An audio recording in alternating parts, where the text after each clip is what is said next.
Баршаңызға сәлем. Динараның асханасына қош келдіңіздер. Бүгін сіздермен бірге дәмі ерекше осындай тағам дайындайтын боламыз.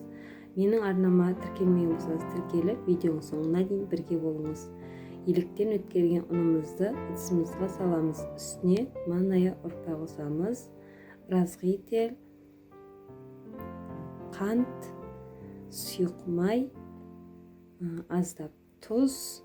Описанияға барлық рецептерім толығымен жазатын боламын. 10% уксус болса, уксус қоссаңыз болады. 500 мл жылы су. Жылы суымызды бірден қосып жібермеңіз. Сұйық болып кетуі мүмкін, қатты болып кетуі мүмкін. Иленген қамырымызды осылай столымыз үстіне тағы да көбірек жұмыс істейміз. Ішінде манная ұрпа болғандықтан көбірек жұмыс істейміз. Мінекей осындай қатты да емес, орташа қамыр болады. Бетін пленкамызбенен жауып 15-1 сағатқа қоямыз. Қызып тұрған табамызға аздап сұйық майымызды қойып, тауық етін осылай 4 бұрыштық тұрсаңыз да болады, или ет тартатына өткерсеңіз де болады. Аздап қорбаламыз, үстіне болгар бұрышы, жуамызды қосып жақсылап араластырамыз. Ондай қатты қуырып пісіруіміз қажет емес. Үстіне дәмдеуіштерін қосамыз. Мен қара бұрыш қостым, қызыл бұрыш, тұз қостым. Тағы да аздап араластырамыз.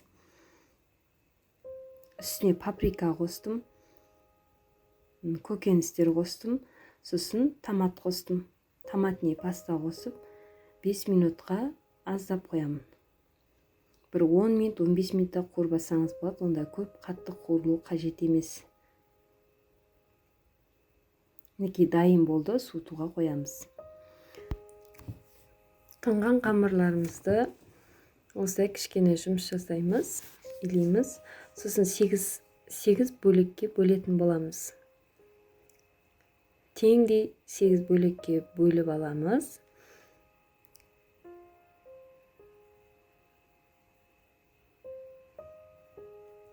Осылай бөліктерге бөліп алғанымыздан кейін осылай жуала қылып аламыз.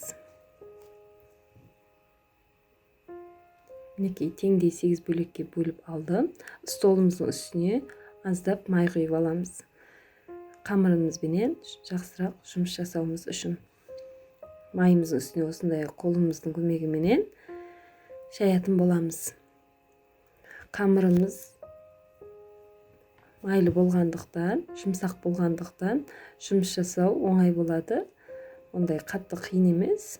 Осылай үлкен қылып жасайтын боламыз. Қатты қалың емес, тым қатты жұқа да болмау керек. Сонда слоеный жақсы болып шығады, қытырлақ болып шығады. Үстіне ертілген 150 грамм 200-дей майымызды аздап құйып, жақсылап тегістеп жағып шығатын боламыз. Жағып болғанымыздан кейін қамырымызды осылай түйіп қоямыз.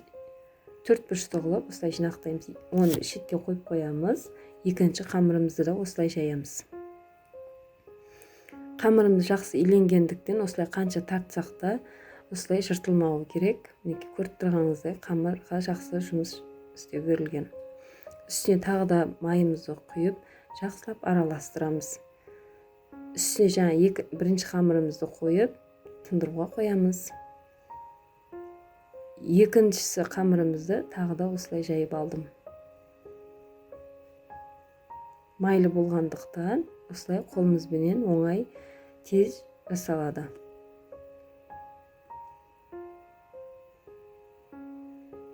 Көріп тұрғандарыңыздай қамыр өте жақсы жұмыс жасап тұр. Қамырымызды болғанымыздан үстіне мана дайындаған начинкамызды салатын боламыз.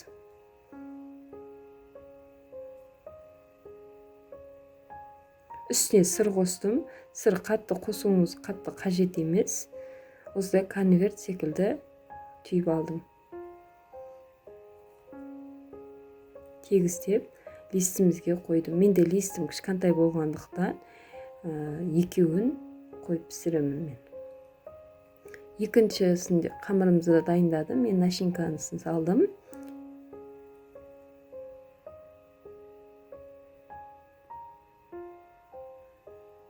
осылай сыр қостым.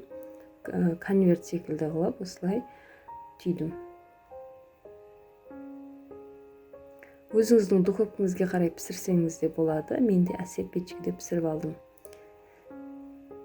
Үстіне осылай пышақтың көмегіменен осылай жайлап қатты астына қарай басып алмаңыздар, тесіліп кетуі мүмкін. Осылай пышақтың ұшыменен осылай кесіп шығамыз. Үстіне мен жұмыртқаның сарысына 2 қасық сұйық май қосып, осылай қамырымыздың бетіне жағып шықтым.